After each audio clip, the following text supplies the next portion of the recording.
At some point, he's got to slow down, right? I mean, 42 years old, it's starting to get absurd. I mean, he's older than I am, and it makes me feel awful.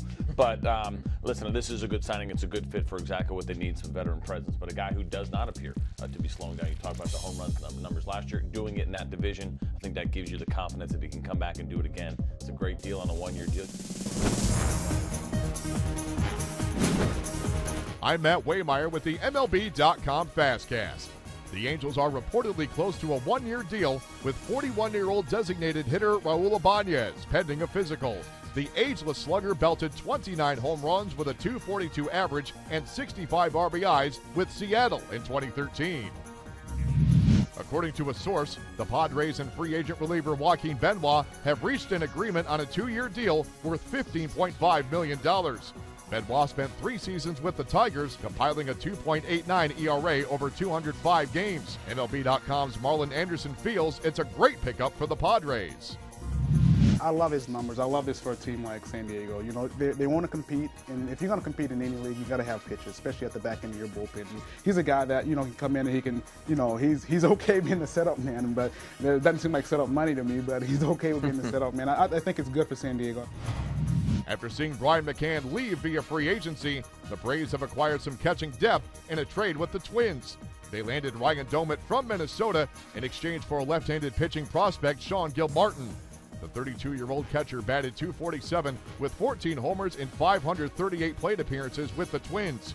Here's MLB.com's CJ Nitkowski on how Atlanta will handle their catchers heading into the season.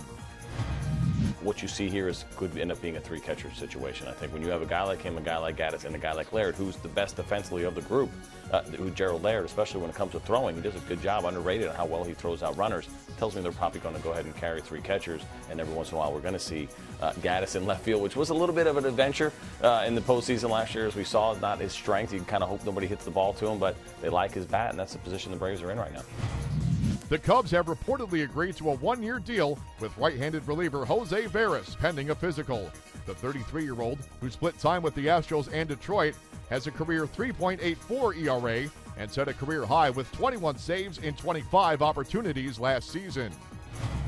The Rockies continued their busy offseason. The team sent left-handed reliever Josh Outman to Cleveland in exchange for outfielder Drew Stubbs. The 29-year-old Stubbs will compete for starts in left field and will help out defensively with that spacious outfield in Colorado.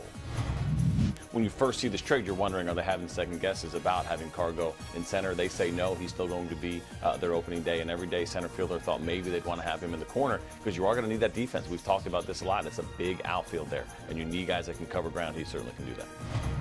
The Diamondbacks have reportedly agreed to terms on a 1-year deal with Eric Chavez. The veteran infielder will return for a second season in Arizona after hitting .281 with 9 home runs and 44 RBIs in 254 plate appearances. The Marlins announced they agreed on a 1-year deal with infielder Casey McGee. The 31-year-old infielder, who last played in the majors in 2012, spent all of 2013 in Japan and feels Miami is a perfect fit to make his return.